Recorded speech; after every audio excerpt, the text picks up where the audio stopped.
Hello and welcome back to the Hexagonal TDD and Ruby screencast series. This is episode 3.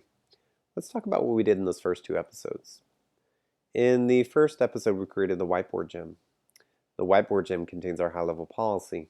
The use case we created was called create whiteboard, and when we made that use case, we inverted a couple of key dependencies, the GUI and the repository.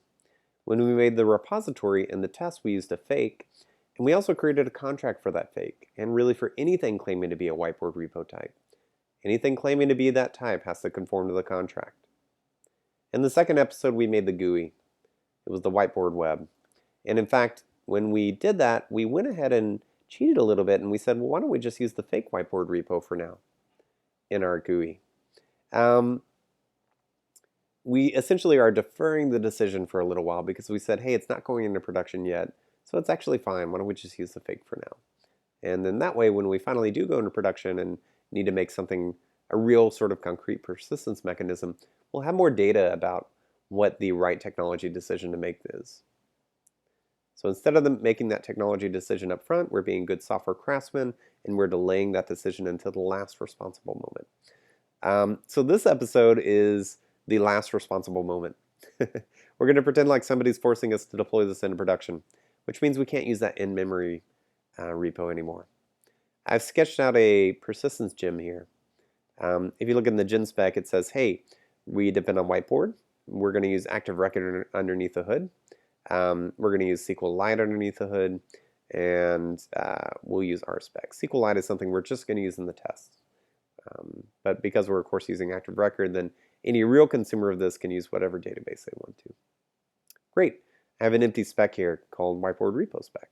So let's go make a real whiteboard repo that uses a database to persist whiteboards. Well, the tests are already written for us. They're in that contract. So we just need to go get that contract. And now we can use that contract. There we go. Let's imagine we have a persistence namespace and a whiteboard repo. Okay. Module, persistence, I'll just put them all in here, and even though this is production code, I'll put it in the test file for now. And we'll split it back out later, just like we did in the first episode. Okay, class, whiteboard repo. There we go. Let's run that. Undefined method save, we can fix that. Go save a whiteboard. It doesn't know what find by name is. Let's fix that. Okay, now we're getting to a real error. Now, if you look in the contract, it says, hey, you actually need to create a unique ID. Well, remember, we're going to use ActiveRecord, so why don't we go ahead and create a record? I'll call it whiteboard record. Let's give it a name. We'll say the name should be whatever the whiteboard's name is. Let's go save that record, and let's give the ID back to the whiteboard entity. Okay. Of course, this isn't going to work because it says, hey, I don't know what a whiteboard record is.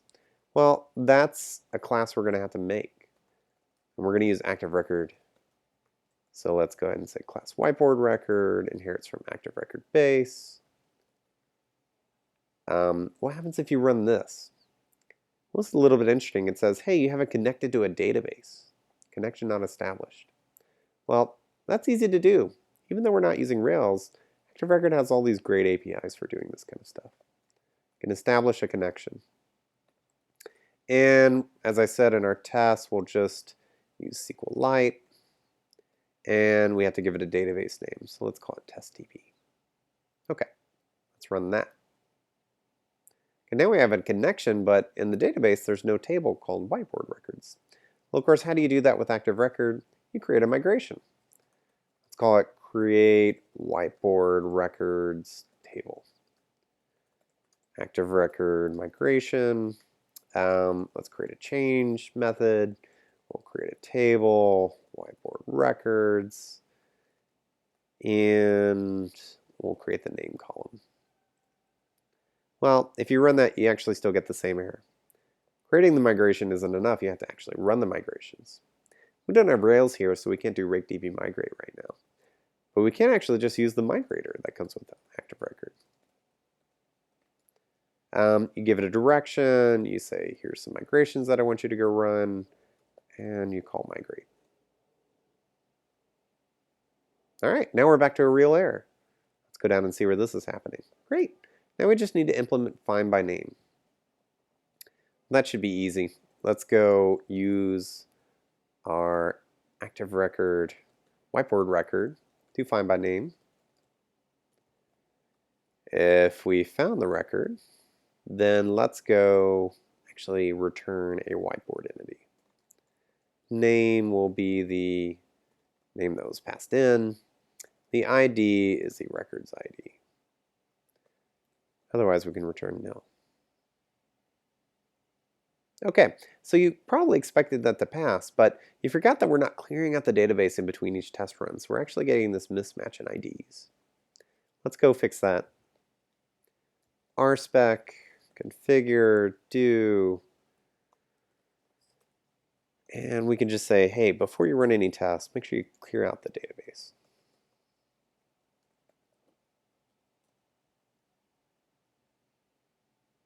Oops, sorry, I forgot to use the namespace there.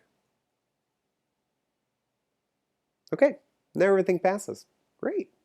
All right, let's go put all this stuff in the right place. I'm going to cheat a little bit so you don't have to watch me copy and paste this stuff around into files. Voila. Now everything is in the right place. I made a spec helper and I really just put the established connection in there and the migrations in there, the rspec configure in there. I put the migrations up under lib persistence migrations. There's the whiteboard record, there's the whiteboard repo.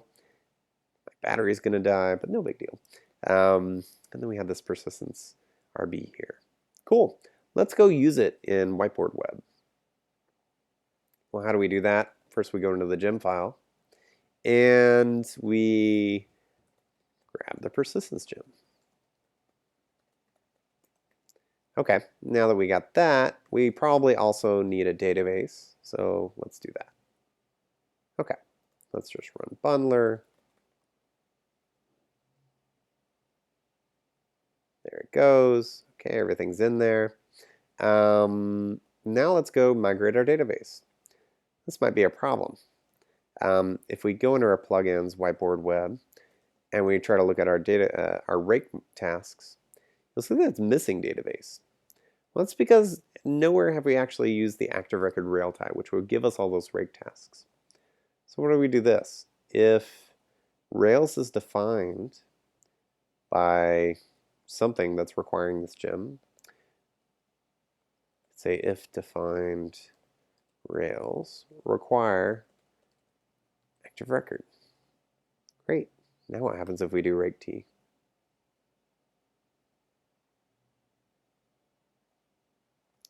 Sorry, I meant to say ActiveRecord rail tie. All right, now this should work. Okay, now you actually get those database tasks. Cool. Well, what happens if we try to run the migrations? Well, the first thing we'll have to do is actually make a database.yaml. So let's just put that in config, file, database YAML. Let's create one in development. The adapter, once again, will be SQLite 3. And the database could be called, how about development DB?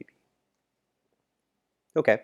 Now, if we try to create that database, notice that it didn't do very much there. It didn't actually run any migrations. Well, that's because the Rails app doesn't know where our migrations live, but we can tell it. Up here, again, we can essentially, if Rails is defined, we can create an engine. Let's call it, let's put it in the persistence namespace again. We'll just say it's called engine. Inherits from Rails engine. And we can create an initializer called, let's call it add migrations. Okay. You get access to the app that you're being included in when you do this. And then essentially we just need to say, hey, for any DB migrate paths that you think exists, go ahead and add one more into it. And that's going to be our path. Let's see, this will be endure, persistence, migrations. Okay. So if we go back and do that again, we should actually get a bunch of migrations run, or at least the one we created. I can't spell initializer. There we go. And there it goes. It ran the migrations. Okay, so lastly, we just need to go back into application RB, and we can drop this fake whiteboard repo and instead create the persistence whiteboard repo. Let's go run the Rails app now and see what happens. Cool. Okay. Well, let's give it a name. How about foo? Hey, look at that. We got a sequentially generated ID, so it must be using the database. And in fact, if you look in the logs, you'll see it is in fact using a database. So there you go. We created a real persistence engine, actually. It's an optional engine. It can be used without Rails as well. Thanks a lot for listening. I'll see you in the next episode.